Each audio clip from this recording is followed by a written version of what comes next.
Entonces, ya habiendo hecho este pequeño concurso, era simplemente para saber cómo andáis de temas científicos, si pensáis que hay muchos bulos, no sé qué. Yo estoy contento porque es verdad que había algunos que eran para pillar, pero por lo general ha salido bien el experimento, ¿vale? Entonces, voy a hablar un poco sobre mitos de la ciencia y homeopatía. Entonces, antes de entrar en materia, yo os quería preguntar si yo como bioquímico puedo discutir con un juez sobre la validez legal de una sentencia, por ejemplo, que dicte el juez. O si yo puedo cuestionar a un arquitecto sobre la solidez de una estructura o del diseño de un edificio. Yo creo que la respuesta a estas preguntas es que no, que yo como bioquímico no tengo esa capacidad para discutirle a una persona en su especialidad. Entonces, ¿por qué existe gente empeñada en desprestigiar a los científicos y en decir que no tienen razón, por ejemplo, en el tema de las vacunas o en el tema de los chemtrails o lo que sea? Que hay pruebas científicas que demuestran que no es así y siguen empeñados en decir que sí. Entonces, hay que dejar que cada uno trabaje en su especialidad, ¿vale? Cada experto con su tema, por así decirlo. Pero, dicho esto, tampoco hay que caer en la falacia que se llama argumento ad verecundiam. Esto quiere decir, el maestro lo dijo, o como se diría en latín, magister dixit, ¿vale?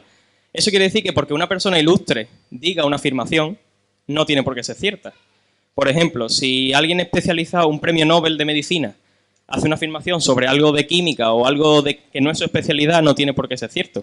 Incluso aunque sea de su especialidad, si hay controversia en el tema, pues no tiene por qué ser cierto. Hay que acudir a la bibliografía, a las referencias y estudiarlo y observar y comprobar si esa afirmación es real o no, ¿vale?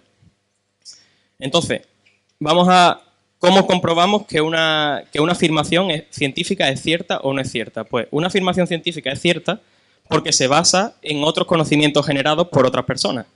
Como he dicho antes, por ejemplo, pues puede ser que los científicos tengan intereses económicos, intereses sociales, son personas, al fin y al cabo, tienen opiniones subjetivas sobre ciertos temas y pueden equivocarse también, pueden tener malas prácticas, pueden publicar unos artículos o unos experimentos que sean erróneos, que sean falsos.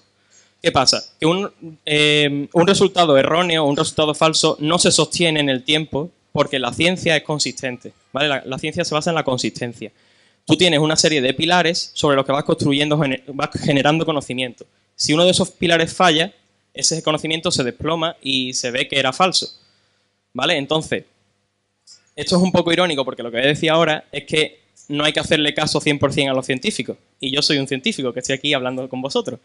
Entonces, siempre hay que tener cuando te haces una afirmación científica, tienes que observarla con escepticismo y pensamiento crítico, ¿vale? Como ya he dicho antes, lo primero es decir, vale, tú me estás diciendo esto, pero yo no me lo voy a creer al 100% desde el principio, sino que yo voy, miro las referencias que has utilizado, te pregunto de dónde has sacado la información, porque evidentemente si, por ejemplo, la Organización Mundial de la Salud hace una afirmación y te encuentras en un blog de, yo qué sé, Lolita Vegana, por ejemplo, una afirmación, ¿cuál de los dos va a tener razón? O sea, ¿qué información es más fiable en ese aspecto? Yo creo que la Organización Mundial de la Salud, que trabaja con comités científicos, revisan un montón de veces los resultados, creo que tiene más fiabilidad que el blog de Lolita Vegana, ¿vale?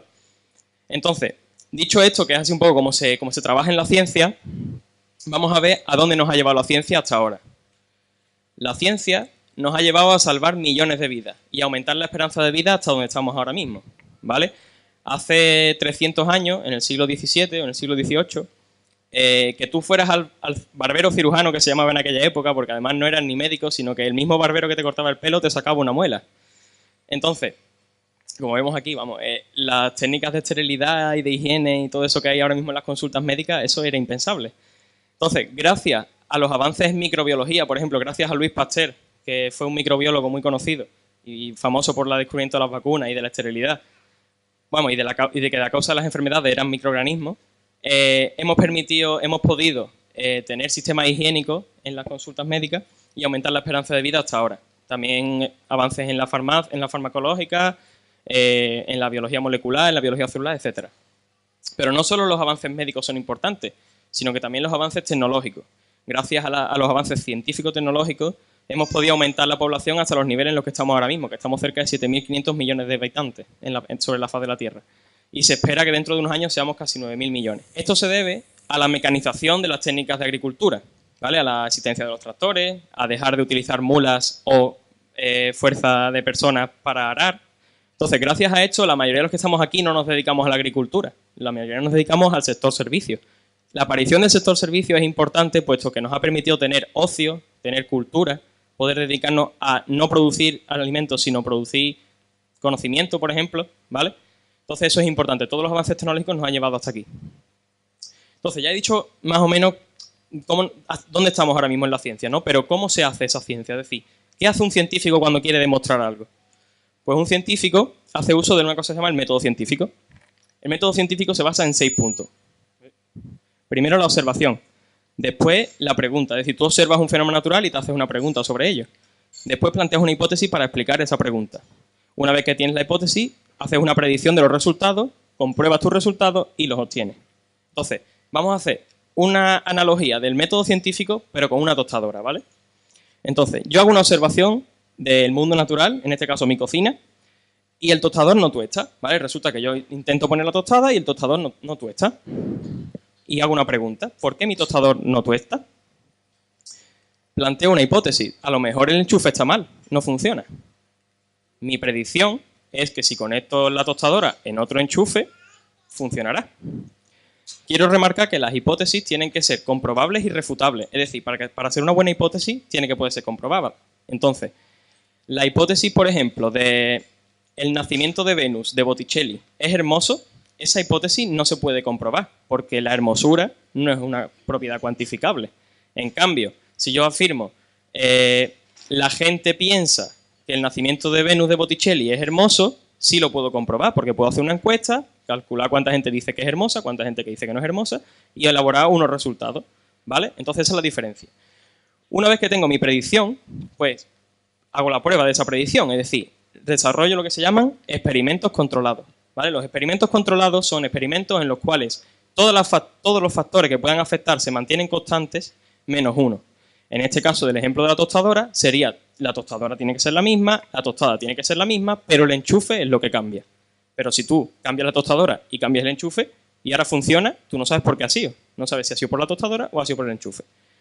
¿Qué pasa? Que estos experimentos controlados, cuando hablamos de plantas, por ejemplo, son muy sencillos porque simplemente se basa en restringirles el agua o añadirle un nutriente o cambiarle la tierra, pero es relativamente sencillo. Pero cuando hablamos de personas, los problemas aparecen, porque pueden ser problemas prácticos y problemas éticos. Por ejemplo, tú no puedes coger e inyectar un virus en una persona para ver si ese virus es letal, porque claro, si es letal, matas a la persona y eso no es ético. Y eso va en contra del juramento hipocrático, que es lo que juran todos los médicos cuando se gradúan. Entonces, ¿cómo hacemos nosotros los científicos cuando queremos comprobar la eficacia de un medicamento o de un compuesto en el ser humano? Primero, se hacen en una técnica que se llama técnicas in vitro, es decir, en laboratorio. Se toman líneas celulares, es decir, son células individuales sembradas en el laboratorio y se le añade el compuesto que queremos probar. Si ese compuesto hace el efecto que nosotros queremos probar, nuestra hipótesis, si se comprueba, pasamos al siguiente paso, que es pasar a in vivo, pero en modelos animales, porque nosotros no podemos todavía trabajar con personas. Entonces, por ejemplo, en el tema del cáncer, primero se prueba un compuesto quimioterapéutico, por ejemplo, en la línea celular. Una vez que se comprueba su efectividad contra células cancerosas, se inducen tumores en modelos animales y se le añade y se generan dos grupos, el grupo experimental y el grupo control. El grupo experimental va a recibir el tratamiento con el compuesto quimioterapéutico y el grupo control no lo va a recibir. Entonces, ¿cuál es el resultado? Pues que si en el grupo experimental disminuye el número de tumores o disminuye el tamaño del tumor, es efectivo. Pues pasamos al siguiente paso. El siguiente paso se llama ensayo clínico. Ahí ya involucra tanto pacientes como médicos. En el ensayo clínico es importante informar al paciente de lo que se le va a hacer. Es decir, el paciente tiene que firmar un consentimiento de que va a ser sometido a un tratamiento o a un grupo control que se llama grupo placebo. Es decir, hay un grupo de pacientes enfermos al que se les va a tratar y un grupo de pacientes enfermos a los que no se les va a tratar. Pero los pacientes en ningún momento saben a cuál de los dos grupos pertenecen. Esto se llama experimentos ciegos. Los experimentos ciegos porque el paciente no sabe a qué grupo pertenece.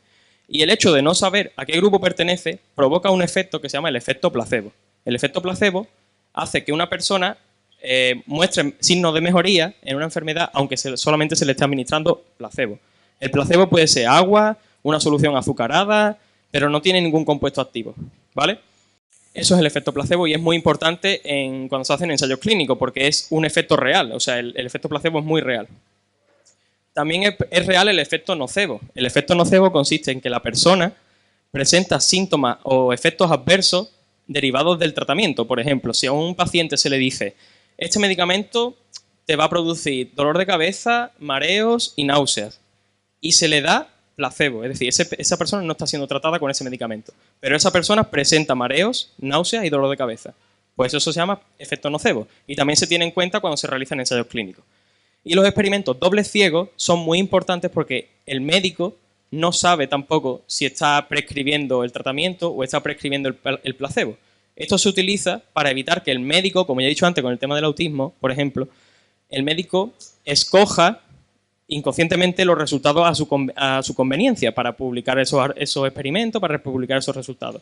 Porque si tú inconscientemente dices, uy, este medicamento es súper efectivo contra el cáncer, voy a coger solamente los datos que me interesan para demostrar mi teoría, mi hipótesis. Entonces, con eso hay que tener cuidado, por eso se realizan experimentos doble ciegos. Entonces, una vez que ya hemos explicado cómo se hacen los experimentos controlados, ya tenemos nuestros resultados, que puede ser que el pan se tueste o que el pan no se tueste. Si el pan se tuesta, perfecto. La hipótesis más probable, es decir, no la real, porque evidentemente esto tampoco sabemos exactamente si es así, pero la hipótesis más probable es que el enchufe estuviera mal. Pero todavía no hemos terminado ahí, porque la ciencia, como ya he dicho antes, se utiliza para generar nuevo conocimiento. Entonces nos planteamos la pregunta de, ¿pero qué está mal en este enchufe? Es decir, podemos desmontar el enchufe, abrirlo, ver si hay algo mal dentro, etc. Se sigue investigando por esa línea.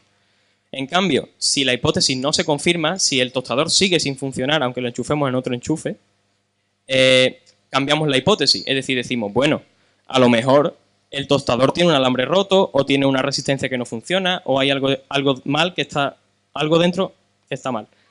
Entonces también volvemos a repetir este proceso, ¿vale?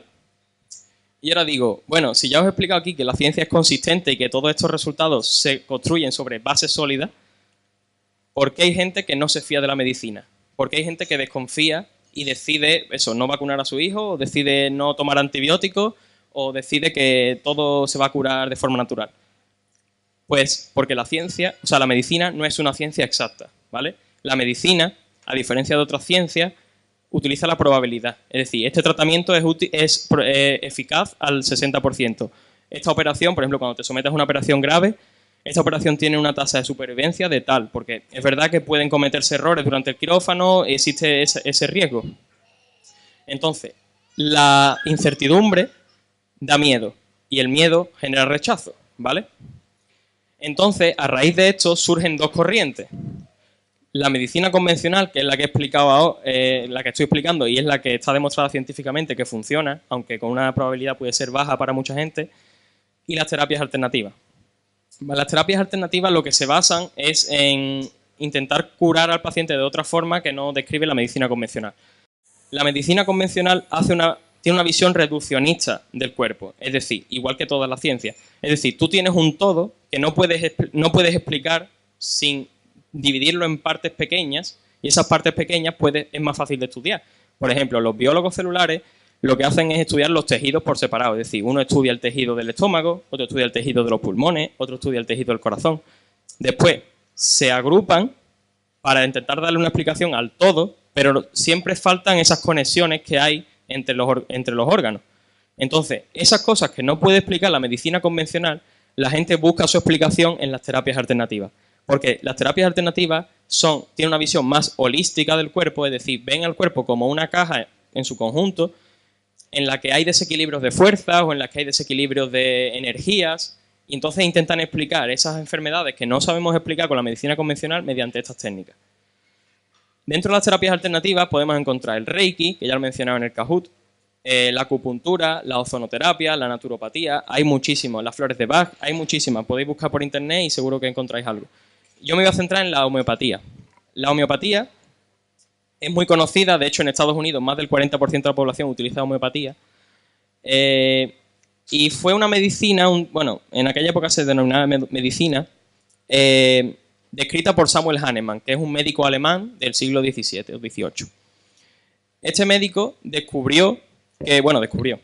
experimentó en su propio cuerpo que si tomaba una dosis de quinina, que la quinina era un medicamento para la malaria, él experimentaba los mismos síntomas que la malaria.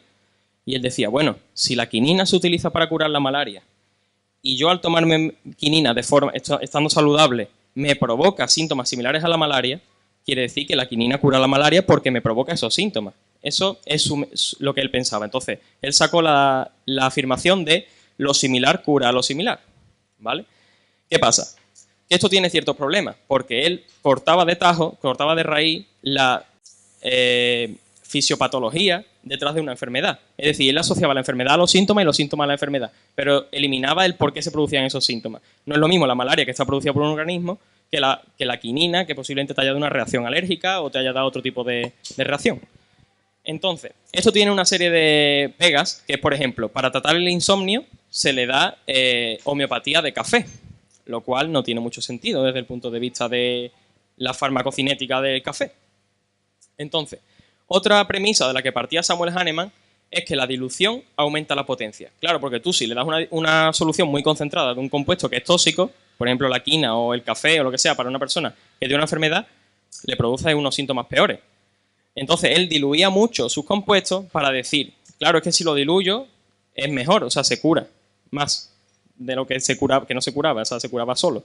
Pero bueno, la dilución aumenta la potencia. Entonces, voy a explicar un poco con números cómo te puedes encontrar un medicamento homeopático. Porque, por ejemplo, los medicamentos homeopáticos son un nombre más un número y una C.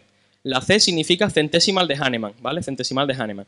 Esto quiere decir que Hahnemann cogía una parte de la disolución original del compuesto que fuera. Lo añadía en 99 partes de agua. Le daba 2 golpes con el tomo de una Biblia, que además lo dice en su libro. Se llama sucusión. Eso se llama sucusión. Es una técnica especial de los homeópatas. No 3, 2 veces. Después cogía una muestra una parte de esa dilución que se llamaba 1C, de centesimal de Hahnemann, y la volvía a añadir a 99 partes de agua, lo cual genera una dilución 2C. Le volvía a dar 2 golpes y eso generaba una dilución de una parte en 10.000 partes de agua destilada. Después volvía a repetir este proceso, 3C, una parte en 1.000.000 de partes de agua. Y así repetimos ese proceso hasta 30 Cs. Hay veces que encontramos hasta 200 C. ¿Qué implica 30 C? Implica que hay una parte de compuesto en 100 elevado a 30 partes de agua o 10 elevado a 60 partes de agua. Vale. Esto equivaldría 12C, por ejemplo, una dilución 12C equivaldría a disolver una gota de compuesto en todo el mar Mediterráneo. Y 13C, una gota de compuesto en todos los océanos de la Tierra. ¿Vale? Esa es el grado de dilución. Y ya si hablamos de 30C es que tiene que ser del tamaño del sistema solar, prácticamente la esfera de agua que tiene que tener. Vale, y ahora vamos a hablar un poco de homeopatía de verdad. Es decir, esto lo he encontrado yo en una página de una farmacéutica, o sea, de una farmacia. Homeosor Colilat Granuplex 6. Es un medicamento, bueno, un producto homeopático indicado para lactantes entre 0 y 3 años, para los cólicos de los lactantes cuando lloran. Su composición, arsenicum, que es arsénico, 3C, no preocuparse que está muy diluido, cobre, 6C, y Veratrum album, que también es una planta venenosa, 3C. Todo esto son 0,04 mililitros, bueno, no es tanto. Pero lo importante que me llamó a mí la atención es decir, excipientes, 1 gramo de gránulo contiene 1 gramo de sacarosa. Es decir, que 1 gramo es 1 gramo de sacarosa, no tiene más. Pero es que te lo están diciendo en la página web. Y esos son 50 gramos y te cuesta 13,40 euros. Digo, vale, voy a hacer los números. 13,40 euros por 50 gramos de sacarosa. Y 1000 gramos es 1 kilo. Entonces digo, bueno, voy a dividir 13,40 entre 50, multiplico por 1000 y me sale el precio del kilo de sacarosa. Y digo, bueno, 268 euros por kilogramo de sacarosa. Y me diréis, bueno, yo no sé lo que es la sacarosa, a lo mejor un compuesto químico súper importante. No. La sacarosa no es más que azúcar blanca. Y efectivamente, cuesta 1,14 euros el kilo. Entonces, ¿a qué llegamos? Llegamos a varios hechos, que estos son hechos ciertos. Hechos relacionados con la homeopatía. Solo se recomienda utilizarse para afecciones leves que no requieren intervención médica. Esto está también en el prospecto de los medicamentos homeopáticos, de los productos homeopáticos, perdón. Efectivamente, cuando nos partimos una pierna, vamos al médico. Pero cuando tenemos un resfriado, me voy a tomar la homeopatía, que a lo mejor me curo. No suelen presentar efectos adversos. No presentan efectos adversos porque es sacarosa. Si es que lo han dicho en los ingredientes. que es sacarosa. Y a ver, hay veces que son diluciones muy concentradas, o sea, para los homeópatas una dilución de 2C es muy débil, cuando a lo mejor te estás metiendo arsénico bastante concentrado. Pero bueno, siempre es mejor consultar con el médico antes de tomar homeopatía. A mí me funciona. A mí me funciona no es una frase que sea errónea, porque es verdad que la homeopatía puede funcionar en ciertas personas, pero se explica con el efecto placebo que he comentado antes, o por ejemplo, con el hecho de que muchas afecciones leves, como indican en su prospecto, se pasan de forma natural, como un resfriado, que siempre está ese dicho de un resfriado se cura en 7 días o en una semana. ¿No? Pues en 7 días si vas al médico, en una semana si no vas al médico. Y por último, nunca, por favor, nunca utilizarla en sustitución a un tratamiento médico y consultar a tu médico. Siempre estas terapias se consideran terapias alternativas o terapias complementarias, porque sí es verdad que no se puede impedir su uso, o sea, depende, pero nunca, por favor, utilizarla en sustitución a un tratamiento, por ejemplo, para el cáncer o para enfermedades serias. Y muchas gracias.